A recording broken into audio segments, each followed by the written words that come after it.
Este audiobook foi produzido nos estúdios dos Comunicadores Sem Fronteiras.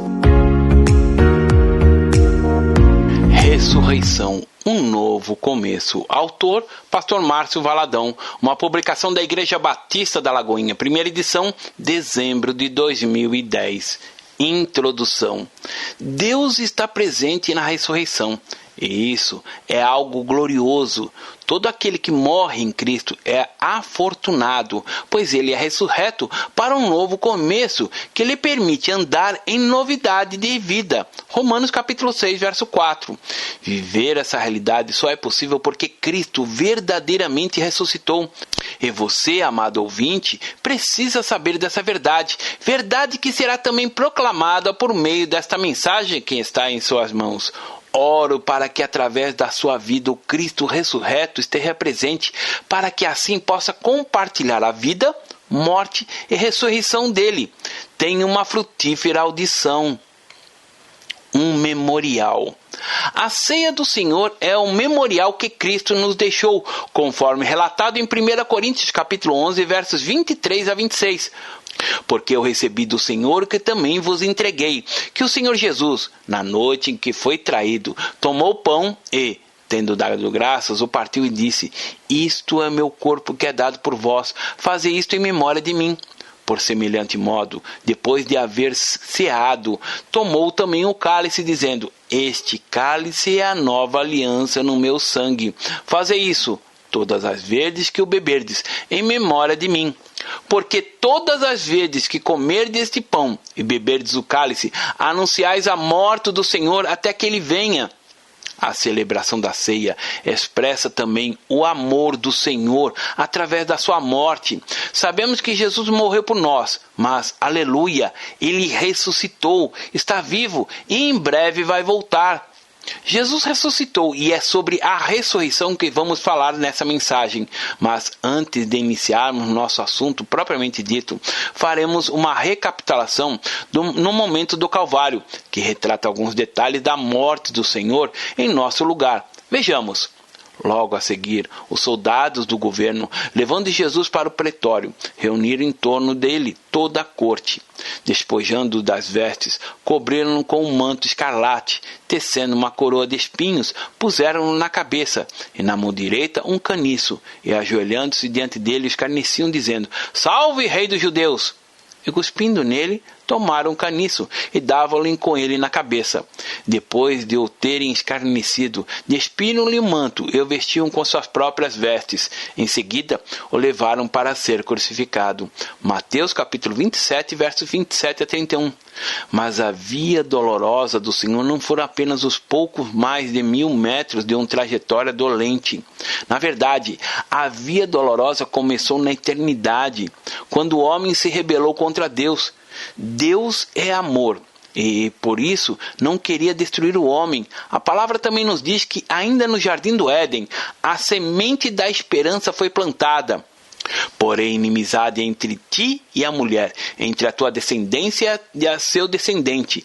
Este te ferirá a cabeça, e tu lhe ferirás o calcanhar. Gênesis capítulo 3, verso 15.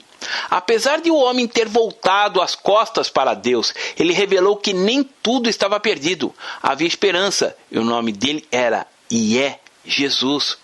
Cristo esmagou a cabeça de Satanás. O preço já foi pago.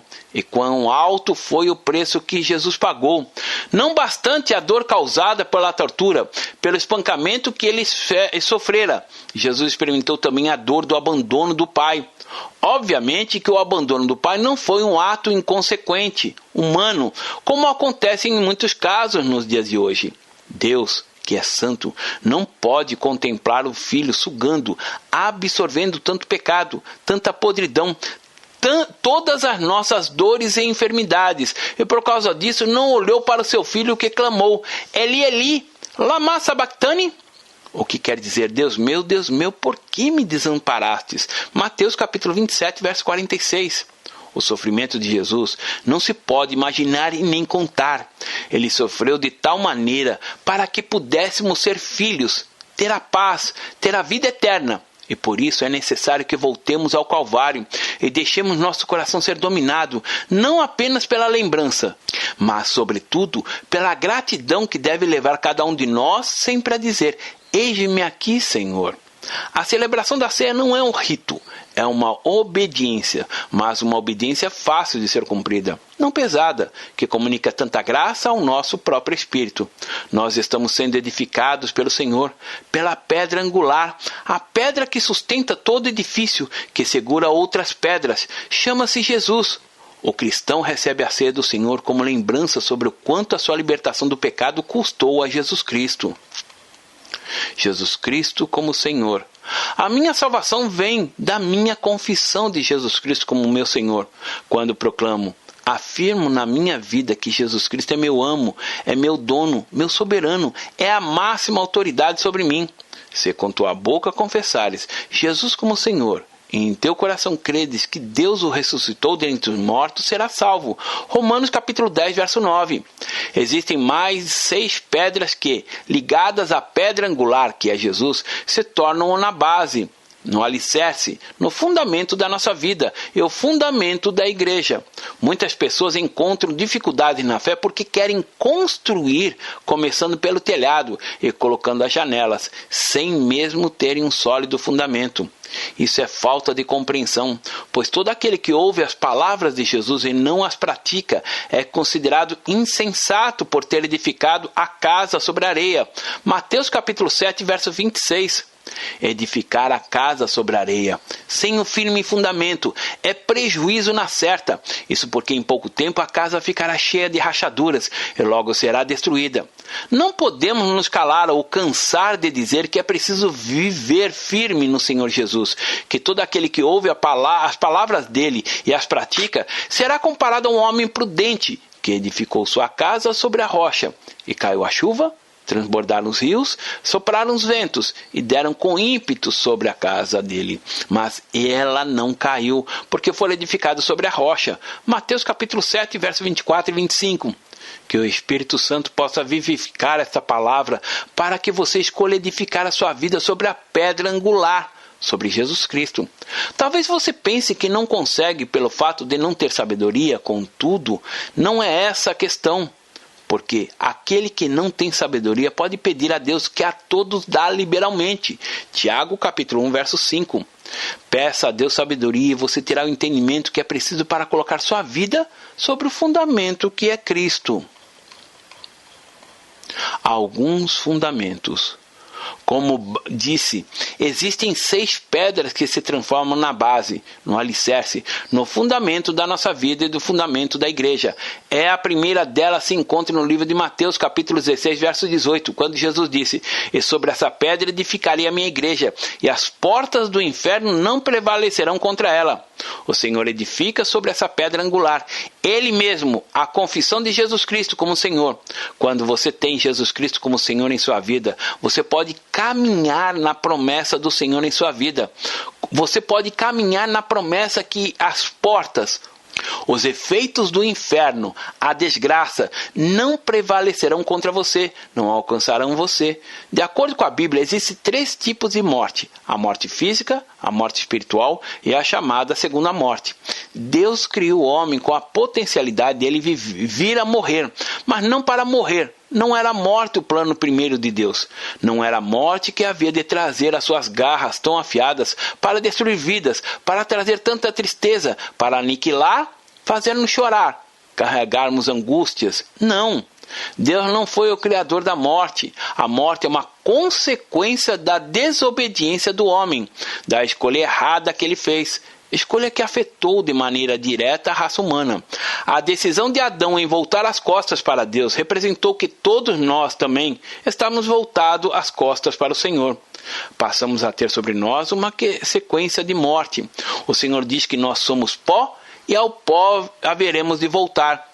Esta é a morte física que nos faz chorar, que deixa saudade, que nos causa dor. Contudo, a morte física não foi o resultado imediato do ato de Adão. No momento em que ele desobedeceu, pecou. Adão morreu espiritualmente. Já a morte física, que não é um fim, e sim uma separação, aconteceu anos depois. Enquanto Adão estava ligado ao Espírito de Deus, houve vida. A palavra diz que à viração do dia, Deus comungava com o homem. Ele não andava de mãos dadas com o homem, porque Deus é Espírito. Deus comungava com o Espírito, ou seja, o Espírito do homem tinha a vida de Deus.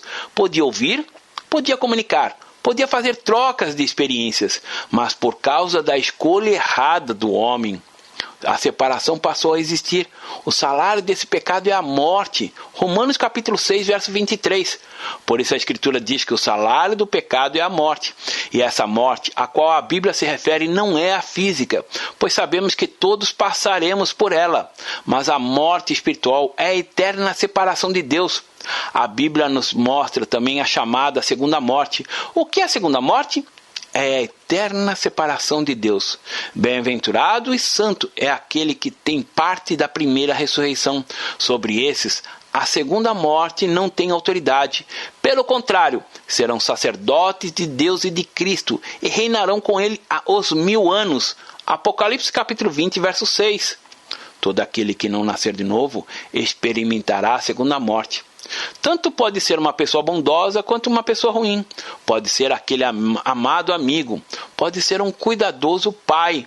Alguém que faz trabalhos assistenciais. Uma mãe zelosa. Enfim, uma pessoa que agrada e é bem vista por todos, mas que não confessou e recebeu a Jesus Cristo como o único Senhor e Salvador da sua vida.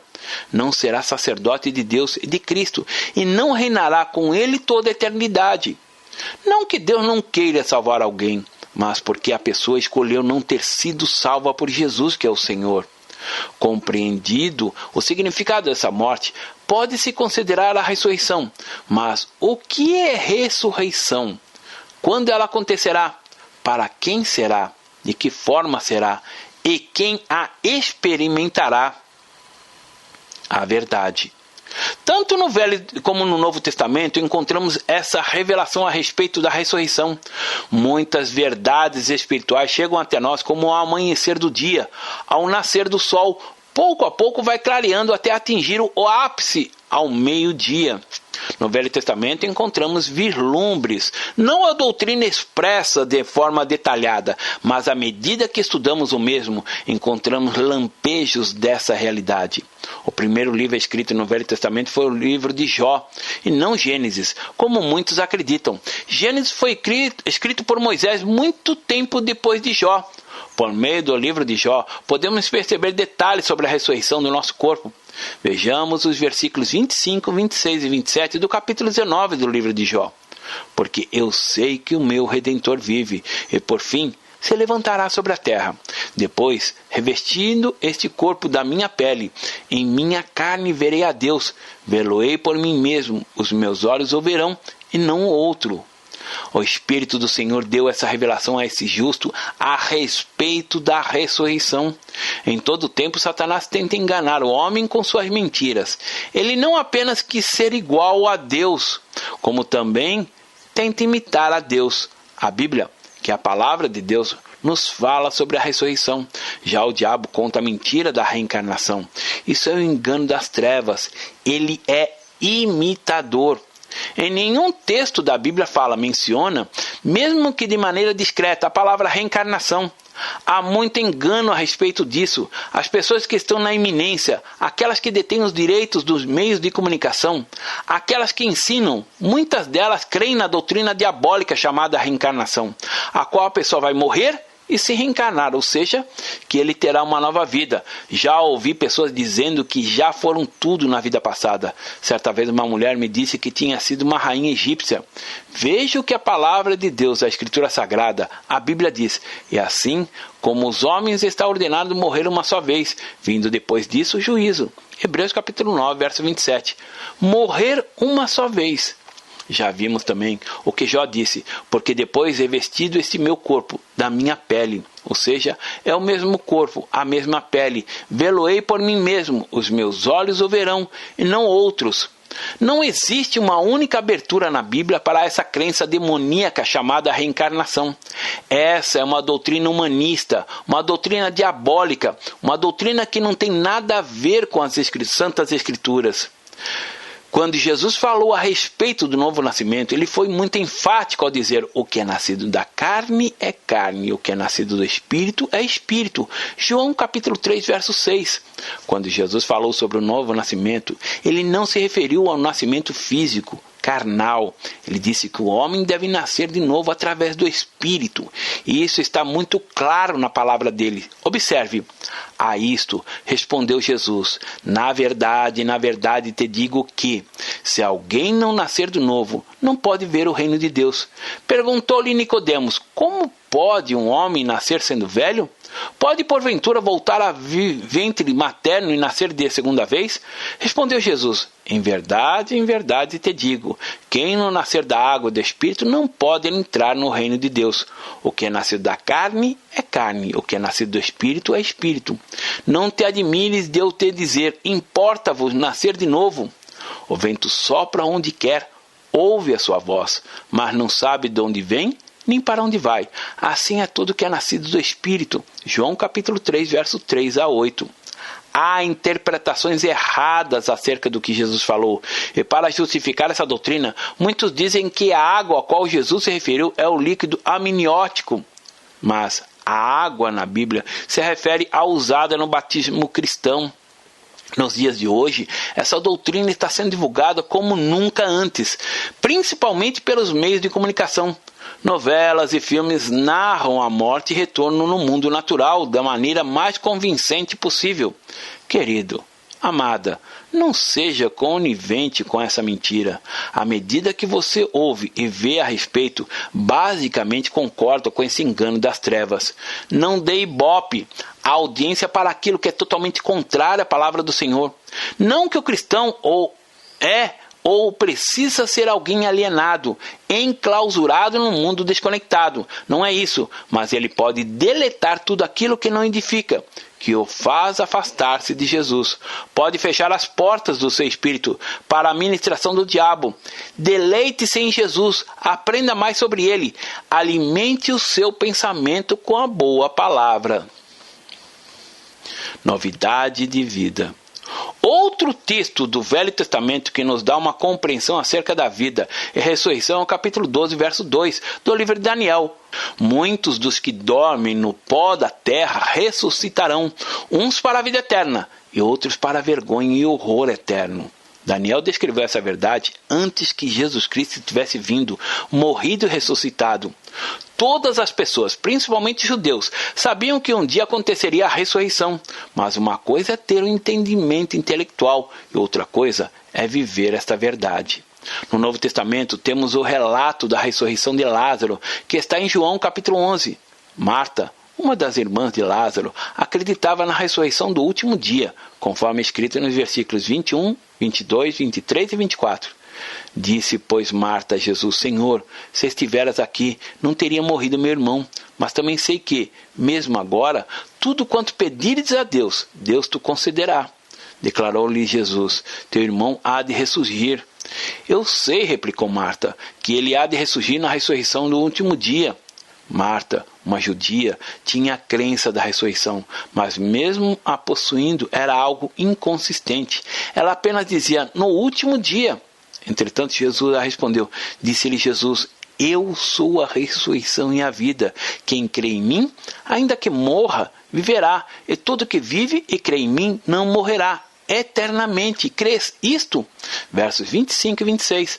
A ressurreição dos mortos pode ser dividida em dois grupos, dos quais toda a humanidade irá participar. Primeiro, a ressurreição para a vida eterna e ressurreição para a perdição eterna. Todos vão ressuscitar. Hitler vai ressuscitar. O apóstolo Paulo vai ressuscitar também. Todos vão ressuscitar, mas nem todos terão o mesmo destino, pois há dois destinos distintos. Haverá a ressurreição para a vida eterna e a ressurreição para a punição eterna. Entre os judeus havia um grupo chamado saduceus, que não cria na ressurreição. Havia também os falsos mestres, que ensinavam que não havia ressurreição. Então, o que acontece com nossos dias não é nenhuma novidade, mas a Bíblia fala de uma forma muito clara sobre a ressurreição para a vida eterna. E essa ressurreição está reservada apenas para aqueles que têm recebido Jesus Cristo como Senhor e Salvador. E esta ressurreição acontece em 2 estágios ou 2 fases. A primeira fase é o que conhecemos nas Escrituras como novo nascimento. Aquele que não recebeu a Jesus como Senhor e Salvador está espiritualmente morto, isto é, separados da vida, separados da natureza, separados da habilidade de Deus em nosso espírito.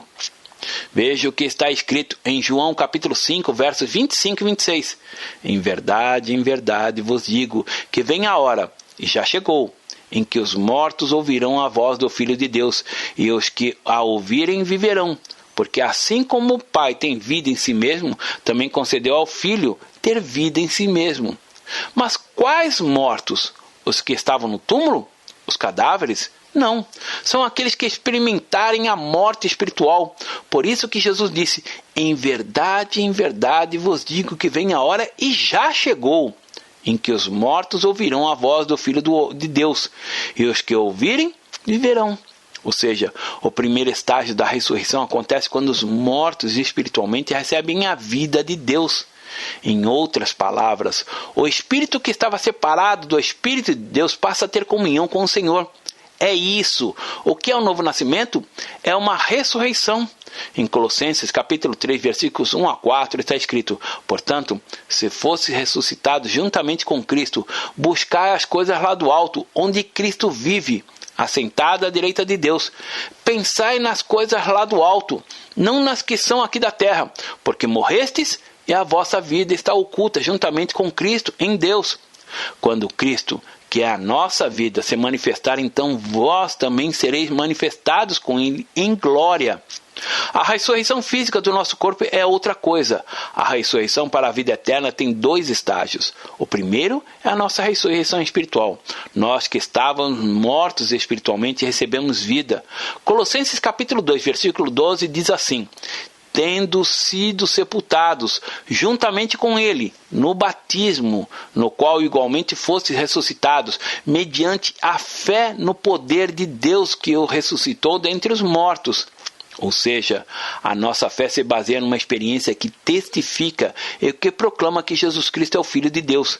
Se Jesus tivesse ensinado tudo o que nos ensinou, se tivesse feito os milagres que realizou, se ele tivesse sido morto, como foi, mas se tivesse permanecido no túmulo, seria semelhante a outro fundador de religião, como Maomé e tantos outros. Mas Jesus ressuscitou e está vivo. A base da nossa fé é essa certeza. Conclusão. Quando proclamamos a morte de Jesus por meio da ceia, não apenas anunciamos que ele morreu, mas anunciamos com alegria que ele voltará, porque temos que fazer isso em memória dele até que ele volte.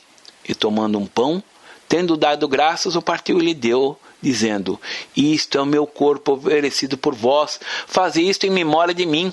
Lucas capítulo 22, verso 19. Hoje celebramos a ceia em memória de Cristo, mas sabemos que ele está vivo e voltará. Na carta aos Efésios, capítulo 2, versículos de 4 a 6, está escrito assim, mas Deus, sendo rico em misericórdia, por causa do grande amor com que nos amou, estando nós mortos em nossos delitos, nos deu vida juntamente com Cristo. Pela graça sois salvos, e juntamente com ele nos ressuscitou, e nos fez assentar nos lugares celestiais em Cristo Jesus. Aleluia! Ah, queridos e queridas, a primeira fase da ressurreição é quando o nosso espírito alienado de Deus, da vida, recebeu a vida. E estando nós mortos em nossos delitos, nos deu vida. Ele nos amou. Ele nos amou. Amor este que foge à nossa capacidade de entendimento. Não conseguimos compreender toda a profundidade. E se você ainda não experimentou deste amor, como eu experimentei, desejo, receba a vida do Senhor na sua vida. Agora vamos para o texto que está em Romanos capítulo 6, versículos de 1 a 11. Veremos que a nossa participação na morte está na ressurreição de Jesus. Que diremos, pois? Permaneceremos no pecado para que seja a graça mais abundante? De modo nenhum. Como viveremos ainda no pecado, nós os que para ele morremos? Ou, porventura, ignorais que todos nós que fomos batizados em Cristo Jesus fomos batizados na sua morte? Fomos, pois, sepultados com ele na morte pelo batismo, para que, como Cristo foi ressuscitado dentre os mortos pela glória do Pai, assim também andemos nós em novidade de vida. Porque, se fomos unidos com ele na semelhança de sua morte, certamente o seremos também na semelhança da sua ressurreição. Sabendo isto, que foi crucificado com ele o nosso velho homem, para que o corpo do pecado seja destruído, e não sirvamos o pecado como escravos, porquanto quem morreu está justificado do pecado. Ora, se já morremos com Cristo, cremos também que com ele viveremos, sabedores que, havendo Cristo ressuscitado dentre os mortos, já não morre. A morte já não tem domínio sobre ele, pois quando o ter morrido, de uma vez para sempre morreu para o pecado, mas quanto a viver, vive para Deus. Assim também vós considerai-vos mortos para o pecado, mas vivos para Deus em Cristo Jesus. Amém? Ressurreição, esse é o fundamento da igreja, o alicerce. Ajuste-o à sua vida. Deus abençoe. Pastor Márcio Valadão. Jesus te ama e quer você. Primeiro passo, Deus o ama e tem um plano maravilhoso para a sua vida, porque Deus amou o mundo de tal maneira que deu seu Filho unigênito para todo aquele que nele crê não pereça, mas tenha vida eterna. João capítulo 3, verso 16. Segundo passo, o homem é pecador e está separado de Deus, pois todos pecaram e carecem da glória de Deus. Romanos capítulo 3, verso 23, parte B. Terceiro passo, Jesus é a resposta de Deus para o conflito do homem. Respondeu-lhe Jesus, eu sou o caminho, e a verdade e a vida. Ninguém vem ao Pai senão por mim. João capítulo 14, verso 6. Quarto passo, é preciso receber a Jesus em nosso coração, mas a todos quanto receberam, deu-lhes o poder de serem feitos filhos de Deus, a saber, aos que crerem em seu nome. João capítulo 1, verso 12, parte A. Se com tua boca confessares Jesus como Senhor e, em teu coração, credes que Deus o ressuscitou dentre os mortos, será salvo. Porque com o coração se crê para a justiça, e com a boca se confessa a respeito da salvação. Romanos capítulo 10, verso 9 e 10. Quinto passo. Você gostaria de receber a Cristo em seu coração? Faça essa oração de decisão em voz alta. Senhor Jesus, eu preciso de Ti. Confesso-te o meu pecado de estar longe dos Teus caminhos. Abra a porta do meu coração e te recebo como meu único Salvador e Senhor. Te agradeço porque me aceita assim como eu sou e perdoa o meu pecado. Eu desejo estar sempre dentro dos teus planos para a minha vida. Amém? Sexto passo. Procure uma igreja evangélica próxima à sua casa. Nós estamos reunidos na Igreja Batista da Lagoinha, Rua Manuel Macedo, 360, bairro São Cristóvão, Belo Horizonte, Minas Gerais. Nossa igreja está pronta para lhe acompanhar nesse momento tão importante da sua vida. Nossos principais cultos são realizados aos domingos. Ficaremos felizes com sua visita. Uma publicação da Igreja Batista da Lagoinha, Gerência de Comunicação, www.lagoinha.com.